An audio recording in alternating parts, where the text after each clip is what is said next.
आखिरी 15 मिनट जो हम ट्रेड के बचे हैं, यतिन को जोड़ लेते हैं। यतिन बताइए। Good afternoon Harshada. देखिए, दो स्टॉक्स जो आज फोकस में है, सबसे पहले अगर हम देखें तो इंडिया मार्ट, और रिजल्ट्स के बाद स्टॉक पिछले हफ्ते एक्टिव था। स्टॉक आज लगभग आधे % तेजी के साथ ट्रेड कर रहा था, अभी ऑलमोस्ट फ्लैट है। डीलर्स का मानना ये है कि यहाँ एक BTST ट्रेड आप ले सकते हैं 2850 के टारगेट के साथ। तो यहाँ काफ़ी सारे डोमेस्टिक म्यूचुअल फंड्स खरीदारी कर रहे हैं, तो कहीं ना कहीं डीलर्स ये मोमेंटम चेस कर रहे हैं। और जाइडस लाइफ, देखिए ये भी एक फार्मा स्टॉक है जहाँ डीलर्स पोजिशनल खरीदारी की सलाह दे रहे हैं। उनको लगता है कि 1040 से 1050 तक का लेवल यहाँ देखने को मिल सकता है। MSCI इंक्लूजन कैंडिडेट भी है, तो कहीं ना कहीं यहाँ भी डीलर्स मोमेंटम चेस कर रहे हैं। और ओपन इंटरेस्ट का डेटा देखें अगर आप मई सीरीज का, तो यहाँ तेजी के सौदे बनते हुए नजर पड़ रहे हैं।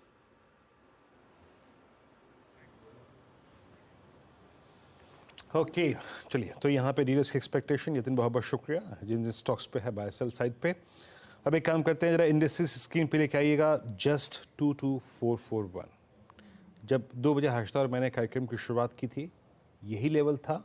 बैंक निफ्टी लेके आइएगा 48,895, 2 बजे जब कार्यक्रम की शुरुआत की थी, यही लेवल था। देखिए, इस प्राइस में कोई बुराई भी नहीं है और इस प्राइस में कोई अच्छाई भी नहीं है, क्योंकि हमने फ्रेंकली स्पीकिंग आज जो बड़ा कॉलाइटर आ गया 22,500, उसको हमने पार नहीं किया। और जो आज का पुट राइटर था 22,400 और 20 डे एक्सपोनेंशियल, हमने उसको वायलेट नहीं किया। तो हम मोर और लेस न्यूट्रल जा रहे हैं। And same is the case with Nifty bank. मेरी मानिए, कोई ट्रेड मत ले जाइए। कल फिर अगर आप देखें कोई छोटे मोटे ट्रेड की पॉसिबिलिटी बनेगी तो बात करेंगे, जैसे कि आज हमने 20 डे में को पिक किया। ड्यूरिंग द डे हमको 1-2 स्विंग मिले, बट डिसाइसिवली ये मार्केट 3-4 दिन में ही अपना एक सेंस देगा कि क्या करना चाह रहा है।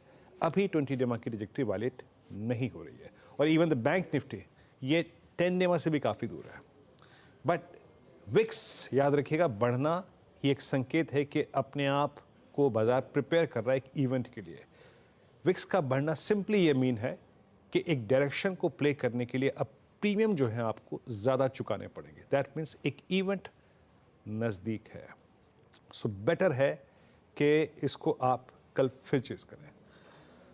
मेरे ख्याल से इस प्राइस पे कोई पोजीशंस कैरी नहीं करेंगे। अब एक काम करते हैं, ट्रेड्स की बात करते हैं। स्टॉक फ्यू स्पेसिफिक ज़्यादा क्लियर थॉट्स हैं। मानस, क्या कैरी करेंगे आप? प्रॉपर्टीज पे ही ध्यान है। यहाँ पर एक क्लियर कट ब्रेकआउट देखने को मिला है, तो गोदरेज प्रॉपर्टीज में खरीदारी करके जाएंगे। स्टॉप लॉसेस 2799 का लगाएंगे और टारगेट 2950 का होगा।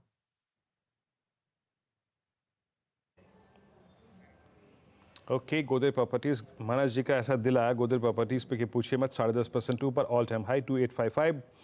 नीलेश, आप क्या पिक करेंगे?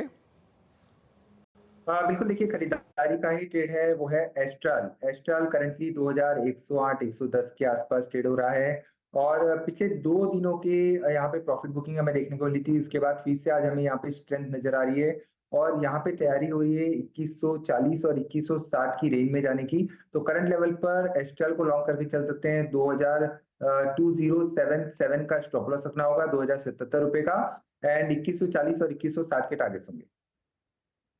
अपॉर्चुनिटी नीलेश को पसंद है। पालविया जी, आपका ट्रेड? आशा जी, लुपिन पे फोकस है। हमें लगता है लुपिन का जिस तरीके का स्ट्रक्चर है और फार्मा स्पेस में एक मोमेंटम बना हुआ है, हमें लगता है लुपिन यहाँ से बाय किया जा सकता है। यहाँ पे इज हाई पॉसिबिलिटी कि स्टॉक में अपवर्ड मोमेंटम कल के सेशन में देखने को मिलेगा। 1710 1720 तक की अपसाइड एक्सपेक्ट कर रहे हैं। स्टॉप लॉस रखेंगे करीब 1655 के आसपास। ओके, तो लुपिन में एक अपॉर्चुनिटी तेजी की बन रही है। राजेश सातपुते, आपका ट्रेड? हर्षदा जी, देखिए मेरी नज़र आईटी पे है, और आईटी में से मैं टीसीएस को ही लेके जाऊंगा। मुझे लगता है टीसीएस में एक अच्छा आप कह सकते हैं कि प्राइस एंड वॉल्यूम मोमेंटम यहाँ पे मिला है, और एक रेंज है, और ये रेंज पे जो रेजिस्टेंस था वो 3880 से लेके 3900 का था, और आज पहली बार ऐसे हो रहा है कि इस रेंज के ऊपर टीसीएस क्लोज हो रहा है। So TCS is a buy. Stop loss 3900 का ब्रेकआउट ध्यान में रखते हुए हम लोग एटलीस्ट 30 पॉइंट का रखेंगे। So 3870 will be our stop loss, और मेरे हिसाब से इसका कल का टारगेट होना चाहिए 3980 से लेके 4000। ओके, तो ये फिलहाल आपके लिए एक अपॉर्चुनिटी टीसीएस में। शिल्पा जी, आप क्या पिक करेंगे? हर्षदा जी, मैं कोरोमंडल के साथ ही रहूँगी। यहाँ पे ज़्यादा मुझे और अपॉर्चुनिटीज़ नहीं दिख रहा है, और यहाँ पे मुझे लगता है स्टॉक काफ़ी अच्छे से होल्ड कर रहा है। ये कल तक मुझे लगता है 1250 1260 तक आपको एक बार देखना चाहिए। तो तो कोरोमंडल इंटरनेशनल में एक सॉलिड ट्रेड और कोरोमंडल के साथ ही दरअसल शिल्पा ने इस कार्यक्रम की शुरुआत भी की थी। गवार जी, आपकी बारी। मुझे लगता है जो स्टॉक पसंद है इस वक्त, वो हमने लास्ट वीक डिस्कस किया, आपने बताया था, वो है जुबिलेंट फूड। 472 पर ट्रेड कर रहा है, स्टॉक होगा करीब 465 का, ₹7 का स्टॉक है। मेरे हिसाब से 490 ये 500 आते दिनों में देख सकते हैं इस पर, लेकिन technical target purely from trading angle 490 रहेगा जुबिलेंट फूड। ओके, अच्छा प्रकाश सर, आज सुबह सुबह मैं उनसे बात कर रहा था M&M पे।